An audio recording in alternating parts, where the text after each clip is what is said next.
What is up, guys? Zach here. I'm just going to quickly run through a review of Foundersuite. So let's dive into it.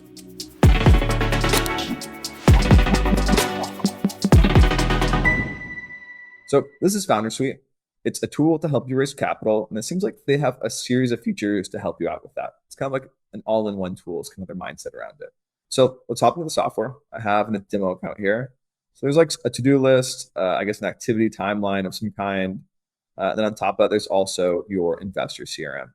So I think when I look at Foundersuite, it does feel like a very bare bones tool. I can drag these cards around. It's kind of how you update them. If I open one of them up, this is how you track them. So there's a summary, there's contacts, notes, et cetera, et cetera. If you click email, there's no emails found here. This makes me think that email syncing does not exist.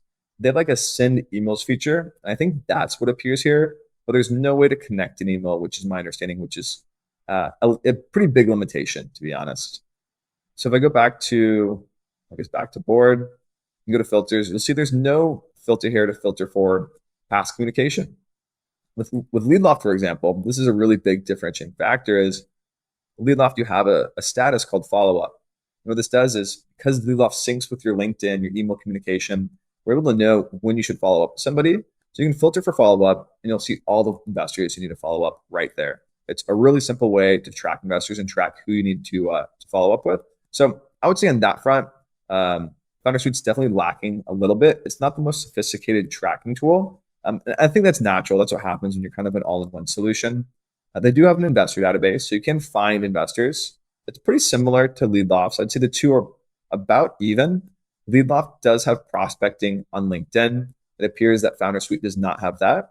If you click add to CRM, you'll see a lot of these investors also already have emails, which makes me think that they did like a data pull at one point in the past and haven't done that since. It also makes me question, are these emails verified? Are they unverifiable? What is the quality of this data? And it's kind of hidden there. And if they're hiding unverifiable emails, then their database would be really small. So my thought here is that some of these emails might be real, some of them might not be. So just be aware of your sender reputation if you're sending cold emails to these investors. The next aspect here is, say you find investors right now, how do we engage them? So they have a feature called send emails. And I'll be honest, this actually kind of confused me a little bit, but I got a pop-up here from Intercom and they give me a guide on how to use the feature. It looks a little outdated. If I open it here, you can see there's this aspect. You kind of click a checkbox to personalize, and then you select the investors you want to send that.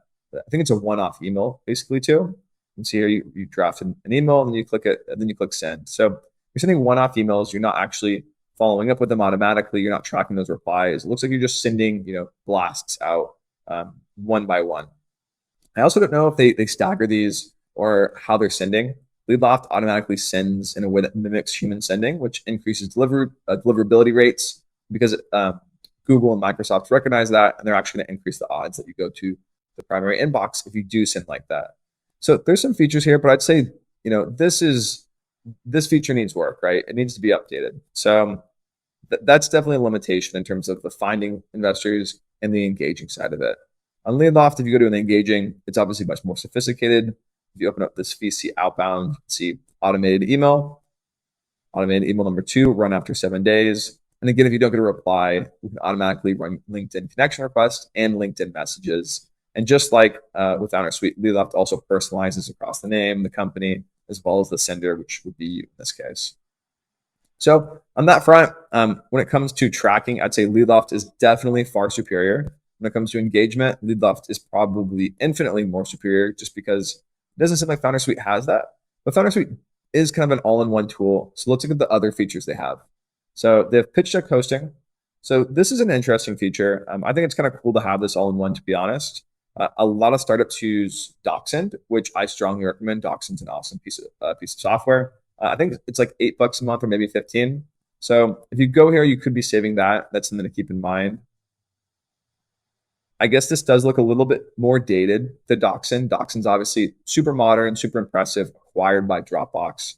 So DocSend also would, in many ways, would replace the need for that data room.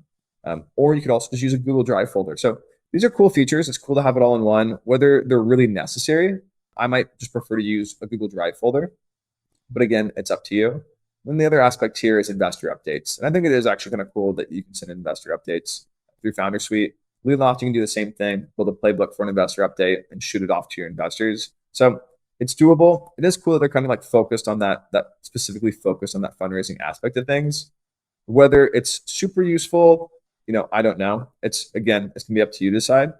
So it's kind of my view on Foundersuite and LeadLoft. I would say if you need a powerful tool that's going to remind you to follow up with investors, book meetings with investors, go with LeadLoft. If you need a tool that's just kind of like a general bare bones CRM for tracking investor relationships and then like updating your investors, maybe Foundersuite might be a better tool for that. But I think many founders looking at a tool like this or a tool like LeadLoft probably need meetings with investors, in which case I think LeadLoft definitely a better solution. But I would say Foundersuite with the all-in-one features, it is kind of interesting to me. So it is cool, but at the end of the day, I'd say it depends what you need. If you need investor meetings, go with LeadLoft. If you want just like a general bare bones tracking solution, Foundersuite seems great for that as well.